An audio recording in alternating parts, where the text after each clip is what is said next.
இடத்துல நாங்கள் ஜெபிக்க வந்ததற்கு ஒரு முகாந்தரம் உண்டு.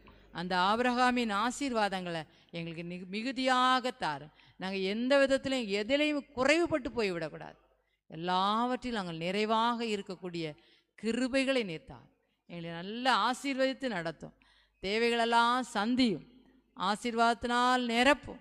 நாங்களும் ஆபிரகாமை போல வாழ்ந்து இந்த பூமியிலே ஆபிரகாம் எப்படி ஆசீர்வாதத்தோடு வாழ்ந்தாரோ, எப்படி தன்னுடைய வாழ்க்கையில் ஆண்டுக்கு பிரியமாக வாழ்ந்தாரோ, உமக்கு பயந்து வாழ்ந்தாரோ, விசுவாசத்தில் வளர்ந்தாரோ, அப்படிப்பட்ட காரியங்களையும் நாங்கள் வளர்ந்து இந்த ஆசீர்வாதத்தை நாங்கள் அதிகமாக பெற்றுக்கொள்வதற்கு எங்களுக்கு நீங்கள் கிருபை தர வேண்டும். நாங்கள் ஜெபிக்கிறோம். ஆசீர்வாதத்தை தந்து இந்த ஆசீர்வாதத்தினால் நம்மளை எல்லாவற்றிலும் ஆண்டவர் நம்மளை நிரப்ப போகிறதுக்காய் ஆண்டவருக்கு நன்றி செலுத்தும். சோத்திரம் சோத்திரம் சோத்திரம் சோத்திரம். ஆமேன் ஆமேன் சோத்திரம். ஆண்டவர் இந்த ஜெபத்தை கேட்டதுக்காக எல்லாரும் ஆண்டவருக்கு நன்றி சொல்லுவோமா? நன்றி ஏசப்பா, நன்றி ஆண்டவரே, நன்றி நன்றி நன்றி.